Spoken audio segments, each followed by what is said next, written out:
Shalawam. This is the Hidden Chosen, and I am Hadassah Saiwan, back with another study. This is part two of this amazing study that we've been looking at called the timeline for the end times. And this part two is called the Grand Exodus of the Northern Kingdom and their grand entry into our land, Yasharaal. And of course, there are going to be other events in between. Now, before we get started on this study, I just wanted to say from the previous study, I had mentioned that I had started another study called the Holy Feast Days of Yahawah, and we had looked at the day of Shabbat, Yom HaShabbat, and it had been paused.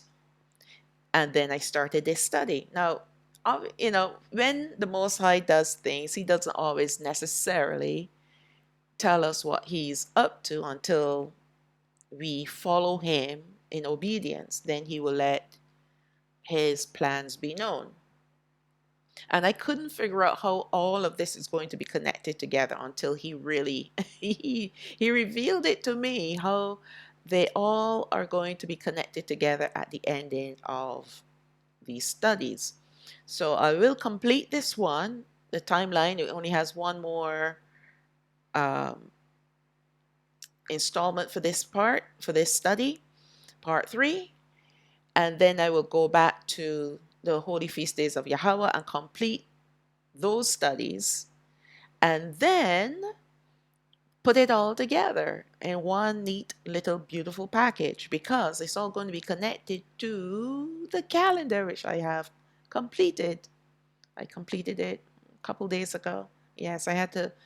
You see, you have to be very careful, because I've fallen into so many errors when it came to understanding the feast days, when they began and when they ended. So now that I'm going into detail and studying these feast days, it has helped me greatly to understand the timing that Alahayam had established for these feast days. So that's why I have not released it as yet, because after I finish these two particular studies, the Holy Feast Days of Yahawah and the timeline for the end times, then I'm going to conclude and conclude these two studies together into it's almost like a synopsis, a summary of the timeline in connection to the calendar. Because I can't just give you the calendar, I want to go through the calendar as well and explain a few things for you. And that's the next, they're actually going to be 8 months, because it's going to go all the way to, I think, June of next year, June 2025. And let me see if there's anything else I needed to mention. So yes, so it will all come together, because the beautiful thing about the Holy Feast Days of Yahawah, it is Alahayam's schedule. He didn't just give us dates to do these celebrations without a purpose. Once we understand the purpose, then we're going to see the end time connection to those feast days as well. All right? Because anything that He does is prophetic. Whatever it spoken, or His events, they're all prophetic. And many of His events are twofold. All right? Many of them. So let's get started on this part 2. We're going to look, and we're not going to go into detail as I explained before. This is just giving a summary of the events that are to take place in the near future, so that we can see the sequence of events and know where we are in that schedule of events. All right? Keep saying events. Okay. So let's get started. We will continue on with the great earthquake, which will occur after seal number 6 is broken. So remember, seal number 6 is the great earthquake that will rock this entire earth. And at the same time, it will destroy all of the technology of Beast Empire number 7, the New World Order, that will be the one entity that will war against the Northern Kingdom and will prevail against them along with the anti-Messiah. It is also important to note that the earth will once again be one landmass as a result of this massive earthquake. So remember, the flood, the earth was created to be one landmass. After the flood, it broke up the one landmass into islands and continents. Okay? So now Alahayam is going to bring it all together. And that's why some islands are going to disappear because they're not going to fit. It's like a puzzle. If you look at the world map, it looks as if they're puzzle pieces that you can fit together. And then there's some islands that really don't fit anywhere. All those kinds of islands will be destroyed. Sometime after this earthquake, seal number 7 will be broken, bringing about silence in the heavens. It will be at this point of time that the Northern Kingdom will begin their second exodus into the wilderness, heading for our land, Yasharaal. And I need to say this, that the second exodus will take 3.5 years. All right?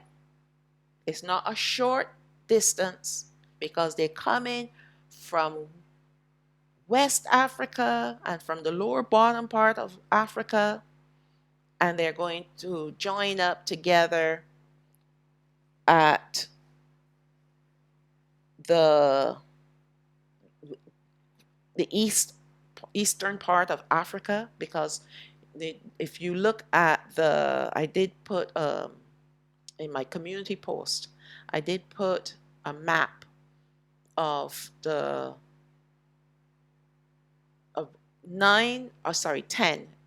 There are 10 locations in Africa that were tested, and they all had the same number of D-N-A- series. And we know that they will have to be the 9.5 tribes. Don't worry, it says 10 because 9, then the half tribe of Lawai will make it 10 tribes. Okay? So they're located stretching across from East Africa all the way to West Africa. And then there are a couple of, I think, about 3 tribes to the lower bottom part of Africa. Not in South Africa, but the lower part. Now, in part 1, I had talked about when they're going to move out in their tribes, that those that are in West Africa, they're going to have the shortest rest time because they need to catch up to the tribes that are in front of them. So the tribe that is at the most easterly direction of Africa, they're going to have the longest. I said that before, and I meant to correct myself.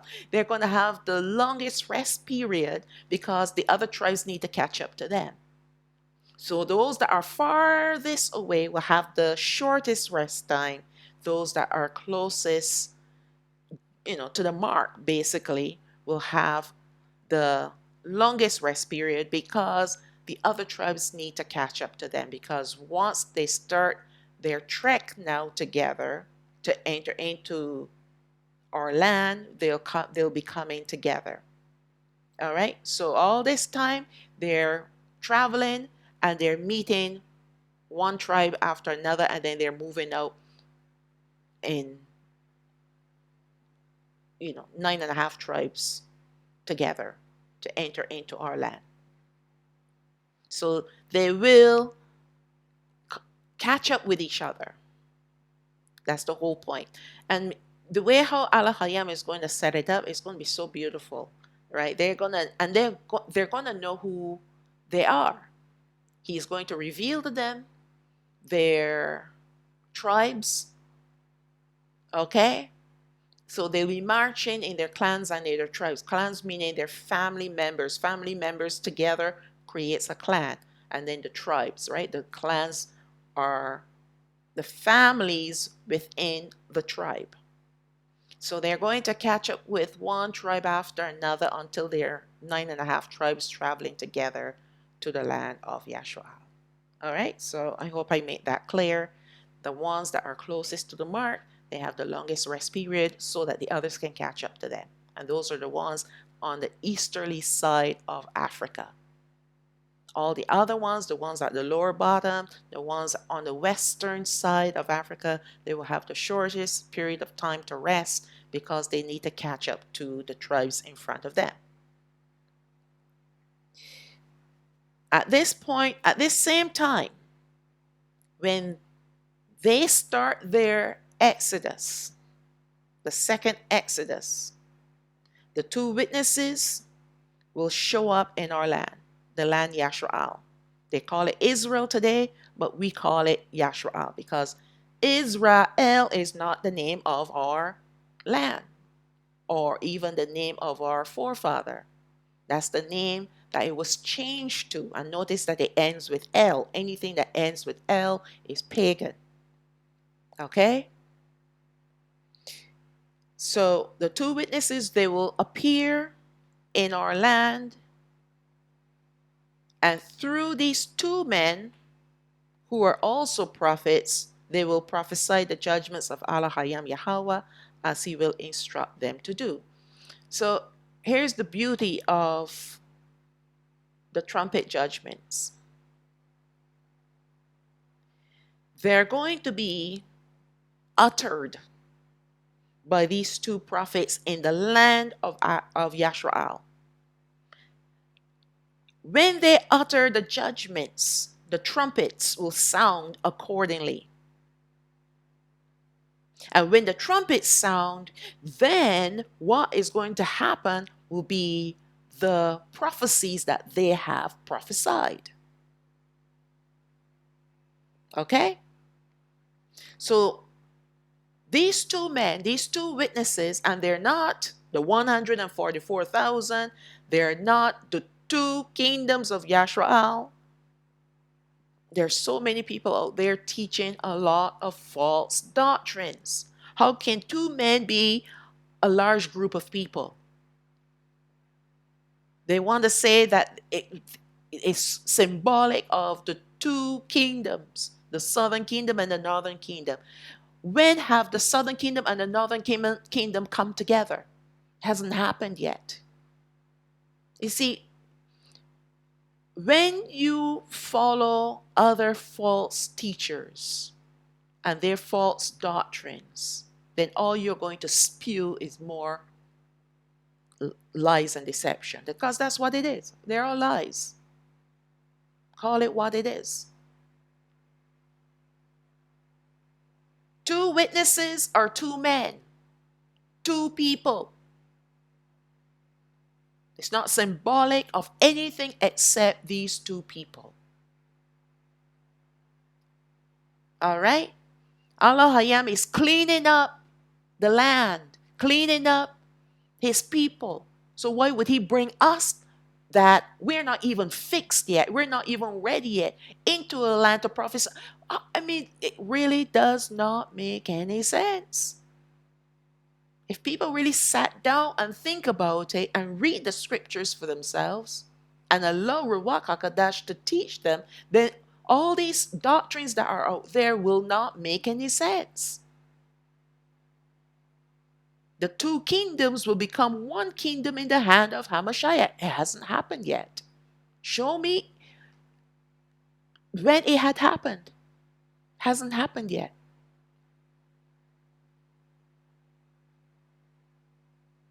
And that's why you have the camps out there bringing in all kinds of people to make up the 12 tribes. Because they have to fulfill their own false prophecies. their own doctrine. Because if they are saying that the 12 tribes, the two kingdoms are going to go into the land and prophesy in the land, then where are the other 9.5 tribes? So they have to create other peoples to be the 9.5 tribes. All right? Now, if they read the scripture carefully, and we will see this, that when these men prophesied, in fact, let's go back to the time when they're going to be killed. I know I'm going ahead of myself, but I just want to make a point here. When they are going to be killed by the beast that will come out of the bottomless pit, we're going to talk about that in a little while. The whole earth is going to celebrate and send gifts to one another. Why? Because they tormented, the judgments that they spoke tormented everyone on the earth.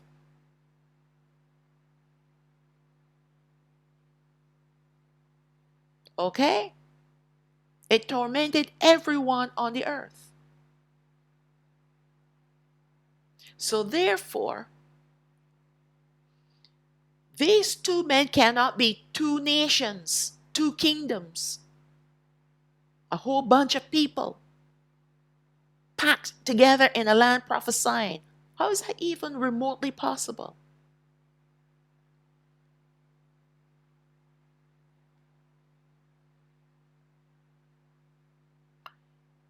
And the reason why they are prophesying judgments is because Alahayam is going to use some of these same judgments to sift the northern kingdom.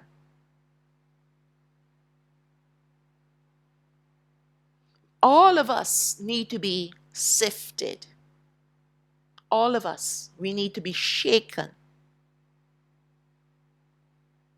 And this is the reason why those two men, and we're going to see who they are in a little while, when they come down from heaven, it is because they have been spiritually prepared by Yahawah himself for this particular purpose.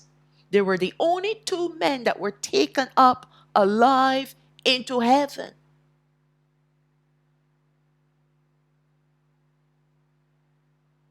And they were taken up alive so that they can be prepared to return to the earth. And even though they were in the heavens, they are living in third heaven, temporarily replacing Adam and Hawa, because third heaven is where the Garden of Eden is, and it must have people there, not just the angels. Alahayam created it for people. So when Adam and Hawa were taken out of the garden, he replaced them with, Hanawak and Alaya. They were the two that were taken up in chariots. And we have to look at them as examples as to the kingdom, the southern kingdom that will be taken in the chariots to heaven. So now, the reason why Hanawak and Alaya is going to be released now from heaven to come down to the earth is because the southern kingdom has taken their place. We are people that will be flesh and blood, taken from the earth to return to Odan. And so they come down and they will prophesy for 3.5 years. The prophecies that they will speak will cleanse Yasharaal and judge the northern kingdom as well as the Gentiles on this earth. All right. Now, another thing to consider, when the southern kingdom is taken to third heaven, we will be cleansed of our sin nature and will be given the fruit from the tree of life to live eternally. We will be purged. Our sin nature will be purged in the sea of water. We looked at that. Okay? And we're going to look at it again when we look at the holy feast days of Yahawah. Alahayam and Hanawak. They will cleanse themselves of their sin nature, but they have to die. So they cannot eat from the tree of life as yet. They have to die.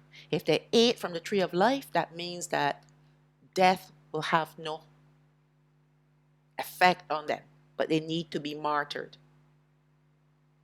Okay? So they're going to be purged of their sin nature, and that's why it is fitting for them to come in their sinless bodies to speak on behalf of Alahayam Yahawah. Okay? It is only fitting for them to do this job. They will speak the prophecies on the earth, and the angels in heaven will blow the trumpets to initiate the prophecies, to bring them to pass, to cause them to take effect. The words of the prophecies to take effect.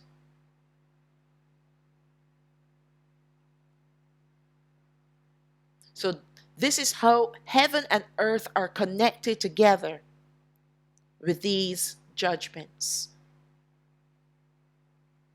Okay, let's look at Revelation chapter 11, verse 3.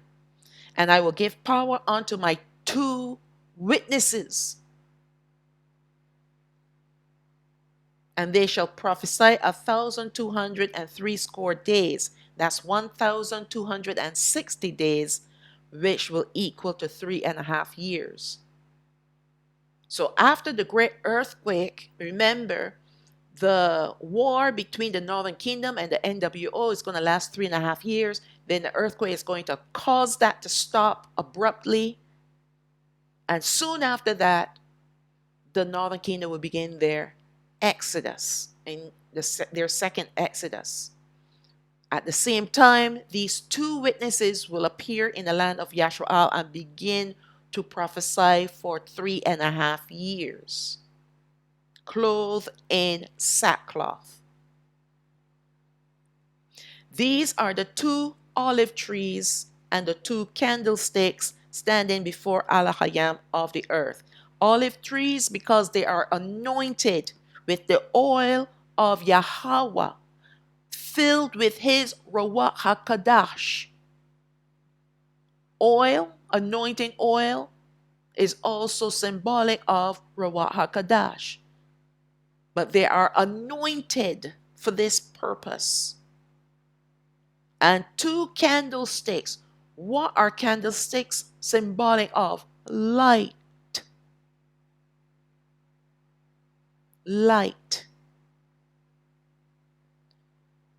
They're there to prophesy truth, which is going to be light on the earth. They're 2 lights. They're filled with the oil of Alahayam to give light in the world of darkness. Because that's what the word of Alahayam is. It is light. And it's not just any old light. It is light that is moved upon. Just like their words that they speak, that they will speak, will be moved upon by Ruach HaKodesh. That's where their power is going to come from.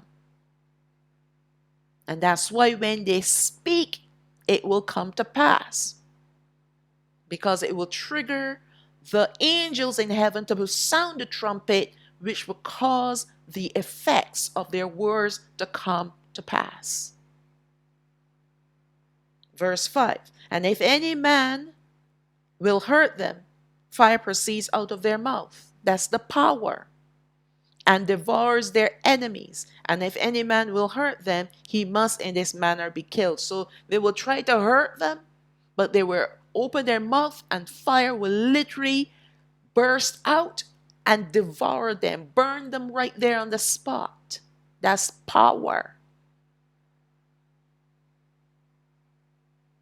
These have power to shut heaven, that it rain not in the days of their prophecy. So for 3.5 years, there will be drought on the earth.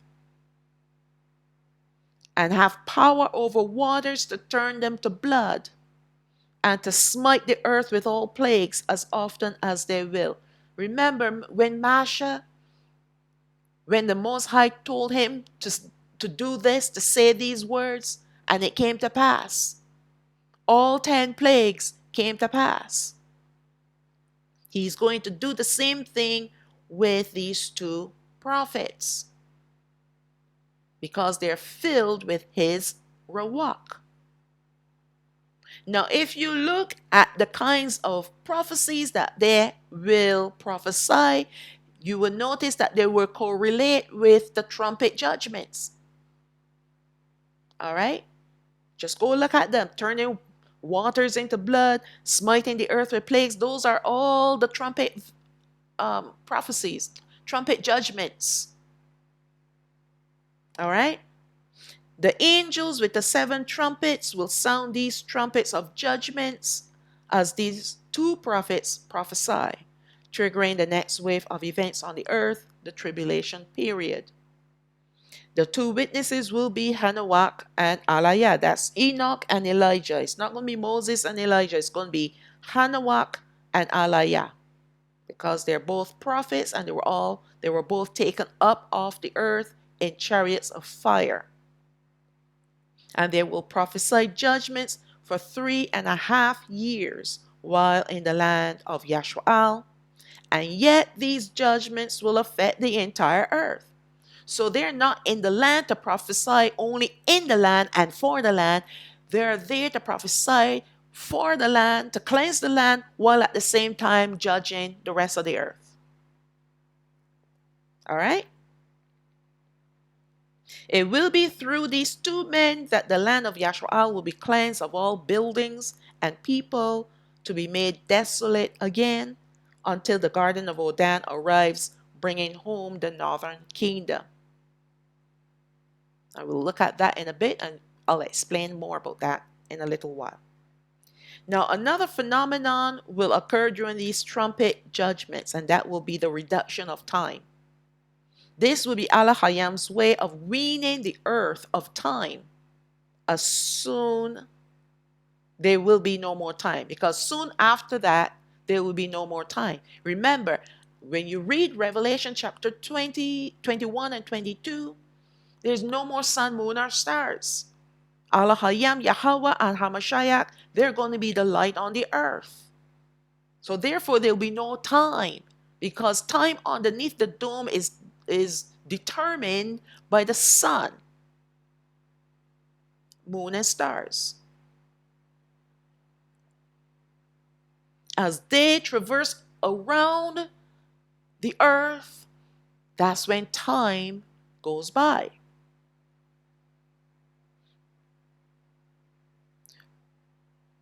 Revelation chapter 8, verse 12.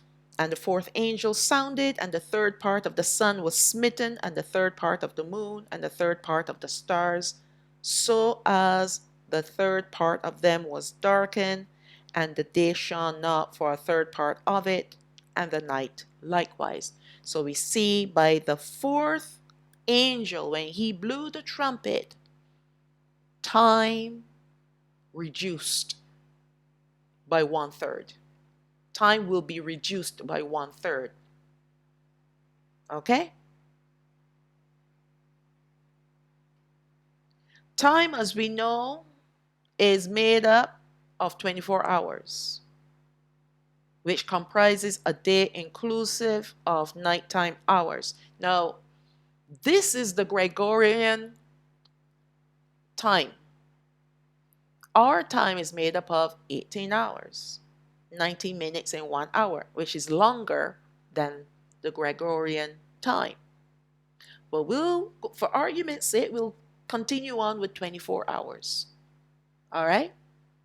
So if time will be reduced by 1/3, it means that a full day and night will be 18 hours in total and not 24 hours. So an entire day, instead of 24 hours, will be 18 hours. And this means now time is going to speed up. This will be a considerable shortage of time, as it will also mean that days will speed by faster and faster until time comes to a close. And the reason why this is happening as well is, remember, there's a birthing that's going to happen at the end of all of this. Alahayam wants to quickly rid the earth of all wickedness so that he can establish his kingdom once and for all on the earth and renew it as well. The righteous remnant of the northern kingdom will be sealed after trumpet number 5 is sounded. So after trumpet number 5, they will not endure any more judgments. Now, let me just say this. When they leave on the second Exodus, they're not all going to be righteous in the group. There are going to be some, just like the ones that left Goshen. They were happy to leave Goshen, but the minute something went wrong, they were the first to complain. And it will happen again. Because as they are traveling for 3.5 years, and the prophets, the two witnesses, has caused a drought upon the earth. And just like our forefathers who complained when there was no water to drink, so some of these ones will complain. And they will not want to carry on in the direction where they're being led by Ruach HaKodesh, by Alahayam. They will seek to try to find their own way because they're going to look for water. They're going to try to find shelter. With everything that is happening around them, they're going to see it. But as long as they stay with the group, it will not come near them. They will only see and hear, but it will not touch them. The righteous ones will understand this and will stay the course. The rebels will just walk away because they will feel that they're being led to another slaughter. Just like our forefathers when they left Goshen, when they complained to Masha, "You're sending us to be killed in the wilderness. We might as well have stayed in Mitzrayim. At least we had food there." So the same mindset that our forefathers had when they left Goshen is the same mindset that some of these, in fact, all of these rebels will have, which will cause them to leave the group. They're going to leave in their bands and their numbers. They're just going to go in another direction. Okay? Because they are not going to trust that they're being led in the right direction. And when that happens, Alahayam is going to destroy them. He just doesn't want to destroy them in the midst of the group, but he will cause them to want to leave the group to search for something better, a better direction. Search for water. He is going to draw them out and away from the righteous. All along the way through the next 5 judgments. Well, the next 4 judgments, not 5, because by the 5th trumpet, all the rebels will be gone. The northern kingdom would have been sifted, and only the righteous will remain. And those are the ones that he will seal in their foreheads, that they are now his. His name will be on their minds, not the names of any other gods or idols. And also what he is going to do with them, he will now provide for them in the most marvelous and miraculous way. Because now this is the righteous remnant. These are the people that he has been waiting on for generations to bring home. He's gotten rid of all the rebels, all the wretches. So now these righteous ones, they will see no more war. They will see no more destruction, not war.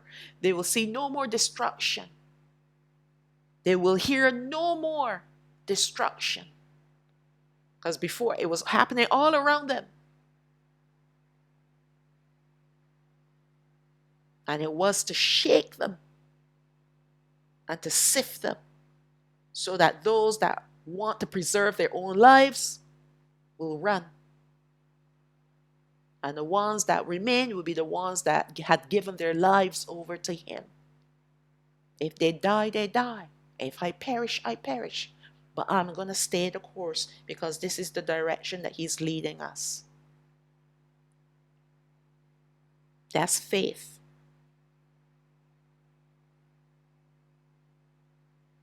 This means that from here on, they will not be seeing any more judgments, and they will be traveling in a perpetual garden, Gan Odan. So Alahayam now will provide beautifully for the righteous remnant of the northern kingdom. Before them will be like the garden of Odan, trees filled with fruits of all kinds, running water, fresh sweet water. But when you look behind them, it's desolate. And this garden of Odan is what is going to lead them all the way to Yasharaal. They'll be walking in a perpetual garden. That's why they're not going to see any more judgments after this. And it's not like they're walking through a garden. No, because when you look behind them, it's desolate. It's wilderness. But this garden is almost like it's cocooned them and taken them to the land of Yasharaal. It's covered them.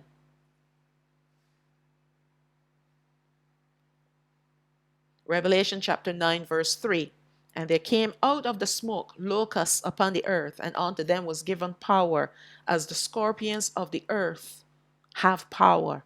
And it was commanded them that they should not hurt the grass of the earth, neither any green thing, neither any tree, but only those men who have not the seal of Alahayam in their foreheads. A lot of people will mistake this to be the 144,000, but like I said, the book of Revelation is out of order.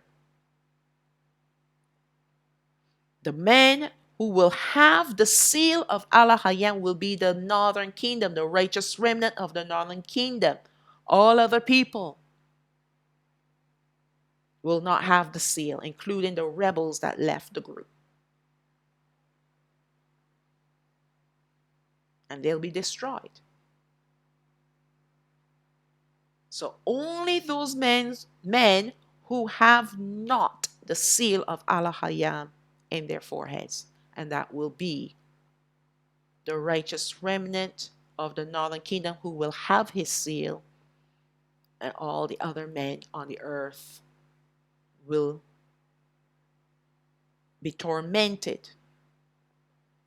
Now, this particular judgment is to torment.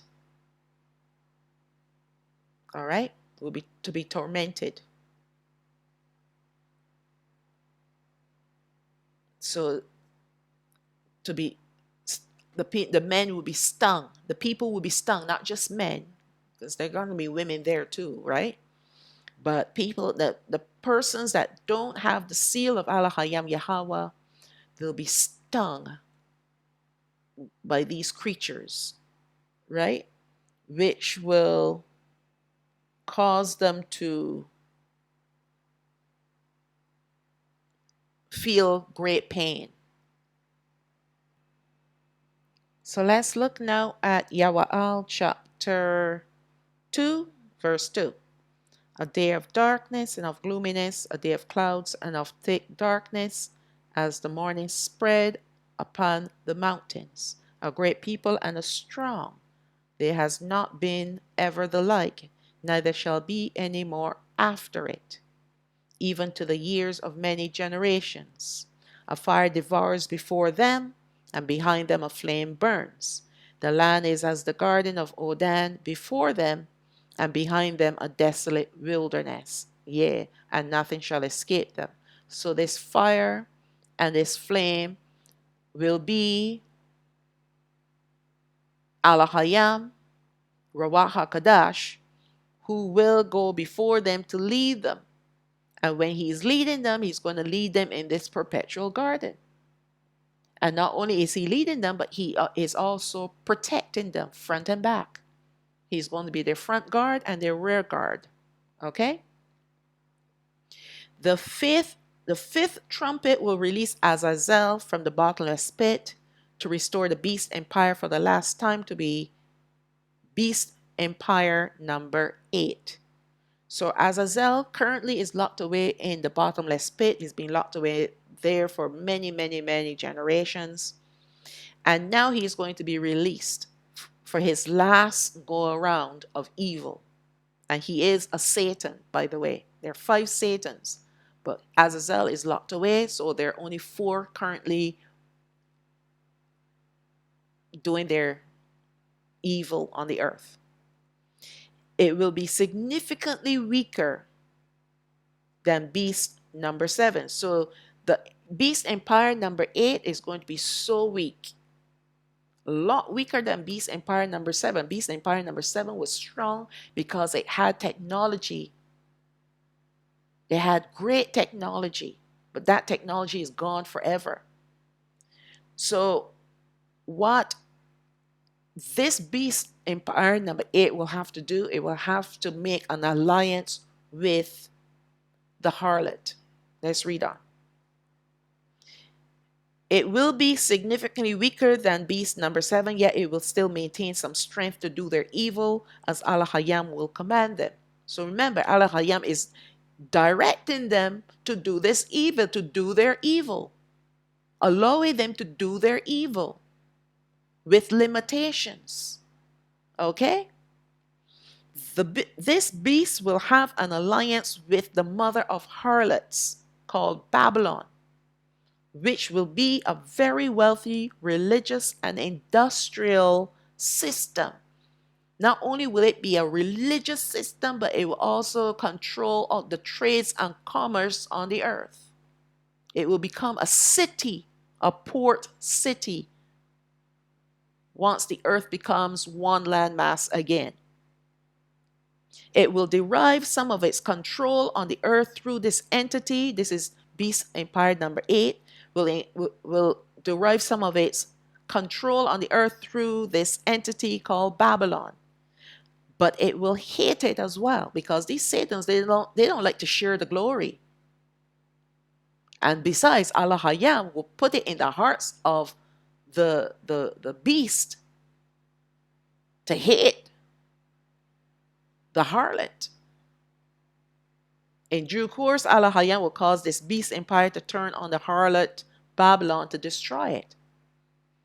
It will be this beast empire number 8, possessed with Azazel, that will slaughter the two witnesses only after they have completed their prophesying, which is 3.5 years. Once the 3.5 years are completed, that they will be slaughtered. And this will occur after the sixth trumpet is blown. Sometime after the sixth trumpet is blown. Revelation chapter 11, verse 7. And when they shall have finished their testimony, the beast that ascended out of the bottomless pit shall make war with them, and shall overcome them, and kill them, and their dead bodies shall lie in the street of the great city, which spiritually is called Sodom and Matzorayam, where also Adawan, our Adawan, was crucified, talking about Hamashiach. And they of the people and kindreds and tongues and nations shall see their dead bodies 3.5 days, and shall not suffer their dead bodies to be put in graves.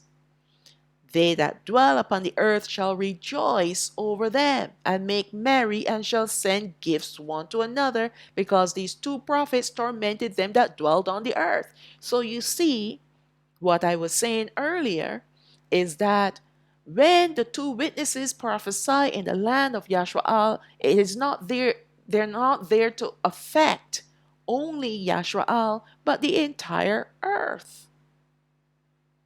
They're prophesying judgments upon the entire earth. And it will be these trumpet judgments. That's why when they were killed, the whole earth rejoiced, because they were being tormented. Verse 11. And after 3.5 days, Harawak of life from Alahayam entered into them, and they stood upon their feet. They were resurrected to life. They were killed, and now they were resurrected. And great fear fell upon them who saw them. And they heard a great voice from heaven saying unto them, Come up here. And they ascended up to heaven in a cloud. And that cloud is Ruach HaKadosh. Just like Hamashiach was taken up in a cloud, these two were taken up in the same cloud. And their enemies beheld them. Verse 13. And the same hour was there a great earthquake, and the 10th part of the city fell, and in the earthquake were slain of men 7,000. And the remnant were affrighted, and gave glory to Alahayam of heaven. They were affrighted, and they had to leave. They went back to their own countries, leaving the land of Yasharaal empty. No buildings, nothing standing. All right? Another phenomenon will also occur after the 6th trumpet is sounded and just before the 7th trumpet is sounded. The cessation of time. So before, in trumpet number 4, time was cut by 1/3. And now, time will be completely stopped. All right? It will come to an end. The sun and the moon will remain where they are. So it will be like one continuous day. They're not going to move until Alahayam is going to destroy it. All right? Destroy them, not it. Destroy them. Already the two witnesses, also known as the prophets, will be resurrected from death. They will be the last two people ever to be martyred. Last two people. No more martyrdom after this. No more killing of our people after this. It's all done. And the northern kingdom will be nearing their land, Yasharaal, getting ready to enter in at the sound of the 7th trumpet. What a time of rejoicing that will be. Let's look at Revelation chapter 10, verse 1. And I saw another angel, another mighty angel, come down from heaven, clothed with a cloud, and a rainbow was upon his head, and his face was as it were the sun, and his feet as pillars of fire. And he had in his hand a little book open. And he set his right foot upon the sea, and his left foot on the earth, and cried with a loud voice as when a lion roars. And when he had cried, 7 thunders uttered their voices. And when the 7 thunders had uttered their voices, I was about to write, and I heard a voice from heaven saying unto me, Seal up those things which the 7 thunders uttered, and write them not. And the angel which I saw stand upon the sea and upon the earth lifted up his hand to heaven, and swore by him who lives forever and ever, who created heaven and the things that therein are, and the earth and the things that are therein, that there shall be time no longer. Time comes to an end. But in the days of the voice of the 7th angel, then he shall begin to sound, when he shall begin to sound, the mystery of Alahayam should be finished, as he had declared to his servants the prophets. So we see here, after the sixth trumpet, time comes to an end. The 7 thunders are in fact the 7 archangels who will be instructed by the angel who roars to utter the words which will stop time entirely. So it will stop the sun, moon, and stars from moving in the earth, above the earth. This means for now that the sun, moon, and stars will stop traversing around the earth until they are permanently destroyed. This also means that the earth will be in a perpetual day with no more nights, because that's how it's going to be in the end time, in the new era anyway, the new heavens and the new earth and new Yahawah. It will be a perpetual day. There will be no night anymore. There will be no need for nighttime, because we don't need to sleep. We don't need to rest. How will this affect people on the earth? Let us not forget that the great earthquake in seal number 6 will cause all of the land masses to come together to be one land mass. Also, at the same time, the size of this one land mass will decrease, as many islands will cease to exist. Portions of the continents too will fall off, diminishing the size of the land mass when it comes together. So it's not going to be greatly diminished. It's just not going to be the same size as it was before. Another phenomenon that will take place will be that of time zones, which will become one time zone. So today we have different kinds of time zones. Like right now, it could be afternoon here, but it will be nighttime in another region. It's a different time zone. Before, it was nighttime in one place while daytime is in another, as it is today. But this will change, as there will be one landmass, and time will no longer be varied. It will be the same time everywhere. That's the phenomenon. That's because there's no such thing as time anymore. So there's no nighttime to differentiate the difference between daytime in one place and nighttime in another. And because there's no time, everyone will have daytime. Everyone. Not to mention that there will no longer be any countries anymore, as the great earthquakes will also erase their invisible boundaries. So in part 3, I will explain a little bit more about this. All right, how the earth is going to be divided up. The one land mass is going to be divided up into 3 portions, 3 sections. All right. Now, when the 7 thunders uttered their words, it was for the benefit of Yahanan, that's John, to know what they said as he was having the vision. But as it was not the time for these words to be spoken or known, he was instructed not to write them down. They are not words that Alahayam wants anyone, especially the Satans, to get hold of. However, later on, the angel allowed us to know what the seven thunders had uttered, but not in their exact words. So what they had uttered was the fact that time was going to come to an end. Their exact words are the command to bring about the cessation of time. And this was confirmed by the angel who roared. All right? So Revelation chapter 11, verse 15. And the seventh angel sounded, and there were great voices in heaven saying, the kingdoms of this world are become the kingdoms of our Yahawah and of his Mashiach, and he shall reign forever and ever. And the 24 elders who sat before Alahayam on their seats fell upon their faces and worshipped Alahayam, saying, we give you thanks, O Yahawah, Alahayam, who are and was and are to come, because you have taken to you your great power and have reigned.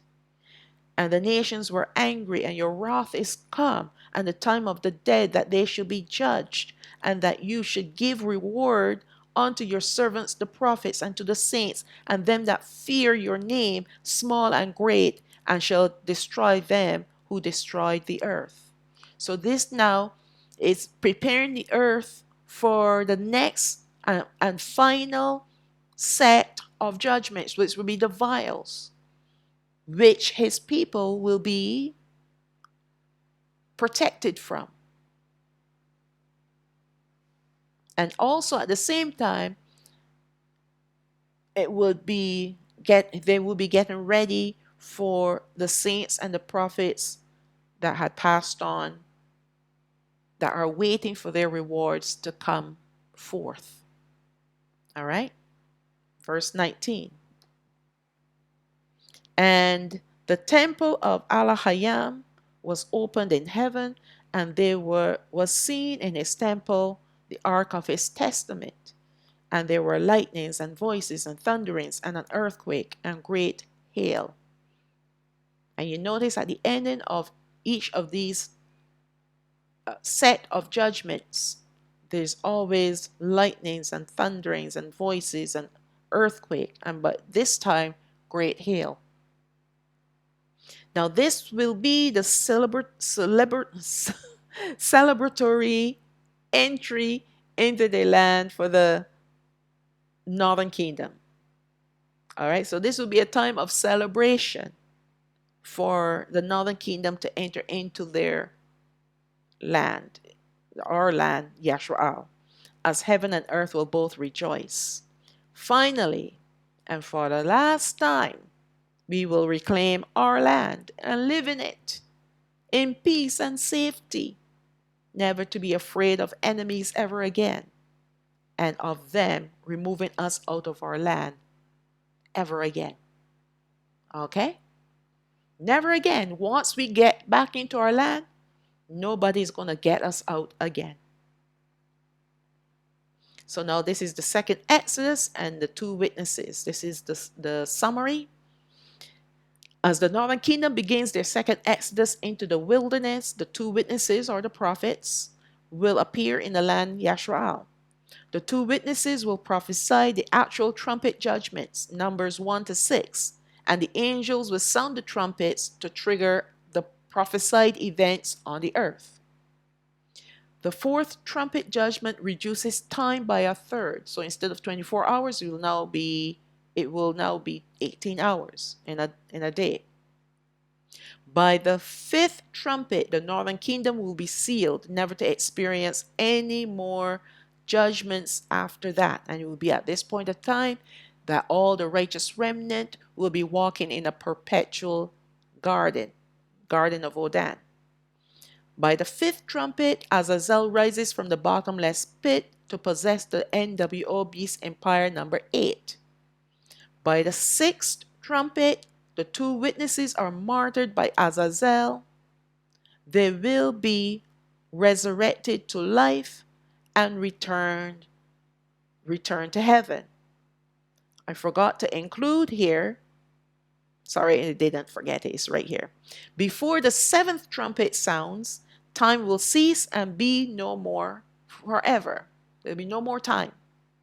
And then the last point, the seventh trumpet will be sounded for the arrival of the northern kingdom to our land, Yasharaal.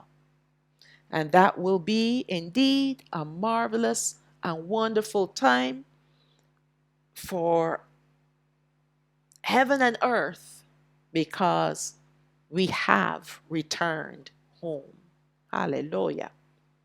Okay, so this is the ending of part 2, short and sweet, but we'll move on to part 3, which will be the final segment in this study, and then we can get back to the feast days of the holy feast days of Yahawah. So let's end with the blessing for Yasharaal, taken from Madabar chapter 6, verses 24 to 26. That's the book of Numbers chapter 6, verses 24 to 26. Barakak Yahawah wa Yashamarak. Sorry, Yabarakak Yahawah wa Yashamarak. May Yahawah bless you and keep you. Yahawah panayo alayak wa yachanak. May Yahawah cause his face to shine upon you and have favor upon you. Yahawah panayo alayak wa yasham lak shalawam. May Yahawah lift up his face upon you and give you peace. And now we're going to recite the command that we were told to recite when we lie down, when we get up, when we go out, and when we come in, taken from the Alahayam chapter 6, verses 4 and 5. That's Deuteronomy chapter 6, verses 4 and 5. Shama'o Yasharaal, Yahawah Alahayana, Yahawah Achad, wa Ahabath Ath, Yahawah Alahayak, Bakal Babak, Ubakal Napashat, Ubakal Ma'adak. Hear, O Yasharaal, Yahawah our Alahayam is one Yahawah, and you shall love Yahawah your Alahayam with all your heart, and with all your soul, and with all your might. And with that I will say, Shalawam, Shalawam. All praises to the Most High. Abba Yah.